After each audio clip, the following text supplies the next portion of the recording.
नमस्कार दोस्तों, स्वागत है आप सभी का आपके अपने चैनल ऑनलाइन एंड ऑफलाइन ज्ञान में।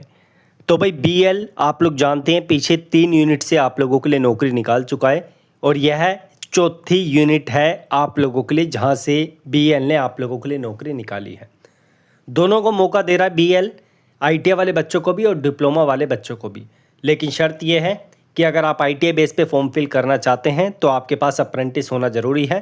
दूसरा शर्त यह है कि जहाँ से नौकरी निकली है वहाँ के एम्प्लॉयमेंट एक्सचेंज में आप लोगों का रजिस्ट्रेशन होना ज़रूरी है, तभी आप लोग फॉर्म फिल कर पाएंगे। इसलिए एक और काम आप लोग ज़रूर करें। नौकरी अगर आप लोगों को ऐसे विभागों में पानी है, क्योंकि एचएल भी इसी तरीके की चीज़ आपके साथ करता है, बीएल भी इसी तरीके की चीज़ें आपके साथ कर रहा है। हो सकता है कि आने वाले टाइम पे और भी विभाग इस तरीके की चीज़ें आपके साथ कर जाए, तो बेटर होगा कि आप लोग अपने अपने सिटी के जहाँ पे भी जो है आप लोग रहते हैं वहाँ के एम्प्लॉयमेंट एक्सचेंज में, स्टेट में अपना रजिस्ट्रेशन करवा लें। इस नौकरी का फॉर्म चालू हो गया है। फॉर्म का लिंक, वेबसाइट का लिंक आपको मैं डिस्क्रिप्शन में दे दूंगा, नोटिफिकेशन का लिंक भी दे दूंगा, टेलीग्राम पे भी प्रोवाइड कर दूंगा, आप लोग वहाँ से निकाल लेना। यह जो नौकरी है आप लोगों की नवी मुंबई और पुणे की साइड से है, तो आप लोगों का एम्प्लॉयमेंट एक्सचेंज रजिस्ट्रेशन वाला पार्ट भी मैं आपको बता दूंगा। ये डिप्लोमा की है, डिप्लोमा में जो है मैकेनिकल है। मैकेनिकल में जो है आप लोग ये डिसिप्लिन मैकेनिकल में क्या क्या आते हैं आप लोग जानते ही हैं। और यहाँ पर जो है आप लोगों का इलेक्ट्रॉनिक्स है, सिविल है और इलेक्ट्रिकल है। ये वैकेंसीज का काउंट है, ये सेग्रीगेशन है, सैलरी भी शानदार है, सैलरी में किसी तरीके की दिक्कत नहीं है। उसके बाद अगर हम आगे बढ़ेंगे तो आगे हमारे पास जो है आईटीआई वाले टेक्नीशियन सी की वैकेंसी है। अभी हाल ही में मैंने आप लोगों को 3 चीज़ों के बारे में बताया था कि technician A, technician B, technician C, 3 तरीके की कैटेगरी की आईटीआई की नौकरी टेक्नीशियन कैटेगरी में निकलती है। और डीआरडीओ आप लोगों को टेक्नीशियन ए पे हायर करता है, उसके बाद जो इसरो है वो टेक्नीशियन बी पे। और ये आप देख सकते हैं थर्ड लेवल जो है जिसमें सैलरी भी शानदार आपको मिलेगी, इसमें आप लोगों की टेक्नीशियन सी की नौकरी है। यहाँ पर 10th पास चाहिए, आईटीआई चाहिए और आपका अप्रेंटिस होना कंपलसरी है। ऐसा ज़रूरी नहीं है कि उसी विभाग से की हो जहाँ से नौकरी निकली है, भारत के किसी विभाग से, बस आपके पास अप्रेंटिस का सर्टिफिकेट और मार्कशीट होना चाहिए।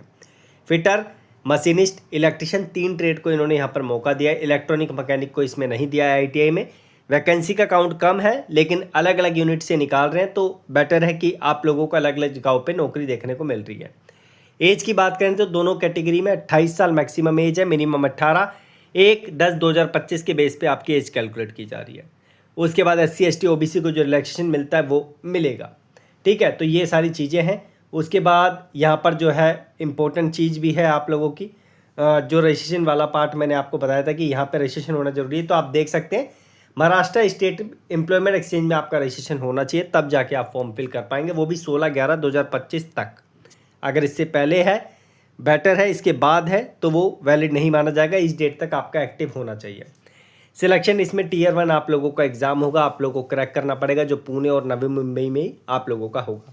उसके बाद इंटरव्यू या फिर जो आपका स्किल टेस्ट होता है वो डिपार्टमेंट निर्भर करता है। बाकी ये आप लोगों का पार्ट 1 पार्ट 2 का जो है सिलेक्शन का परसेंटेज का क्राइटेरिया, लेकिन इस पर जाना नहीं है, कट ऑफ थोड़ी सी ज़्यादा जाती है। ये आपके पे अलाउंसेज हैं जो आपको अलग से मिलेंगे। सैलरी आप देख लें हर यूनिट की, फीस आप देख लें हर यूनिट की 590 रुपये फ़ीस रख रहे हैं ये, GST वेस्टी सब कुछ लगा के। बाकी SC ST PWBD ex serviceman के लिए किसी तरीके का पैसा नहीं है। ठीक है, बाकी ये सारी चीज़ें हैं और मैं रिकमेंड करूँगा आप लोगों को ऐसी नौकरी के लिए अप्लाई करें, क्योंकि अगर आपको मौका मिल रहा है अप्रेंटिसशिप के बेस पे तो उसका फ़ायदा आप लोग उठाएं, क्योंकि बार बार ऐसे मौके नहीं आते हैं। इस साल BRC ने चौथी यूनिट से आप लोगों के लिए नौकरी निकाली है।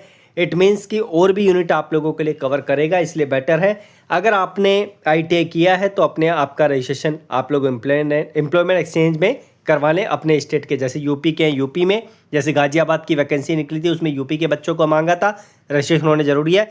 कर्नाटका वाले में कर्नाटका साइड से, तेलंगाना साइड का तेलंगाना साइड से, इसी तरीके से और भी यूनिट की वैकेंसी आएगी और आप लोगों को एम्प्लॉयमेंट एक्सचेंज रजिस्ट्रेशन की ज़रूरत पड़ेगी। HL भी इसी तरीके का काम करता है। तो HL में 4 साल की कॉन्ट्रैक्ट बेसिस की नौकरी आती है, ये परमानेंट वाली है, लेकिन HL में 4 साल के कॉन्ट्रैक्ट की आती है, उसमें भी यही कंडीशन आपकी रखी जाती है। ठीक है, बाकी धन्यवाद। कीप मीटर जुड़े रहिए, सब्सक्राइब करके रखिए, बेल आइकन दबा के रखिए ताकि आने वाली अपडेट्स आपको मिलती रहे। बाकी जो भी इंपॉर्टेंट लिंक्स है वो मैं आपको डिस्क्रिप्शन में प्रोवाइड कर दूंगा। लगभग 1 महीना है आप लोगों के पास फॉर्म को फिल करने के लिए, लिंक डिस्क्रिप्शन में है।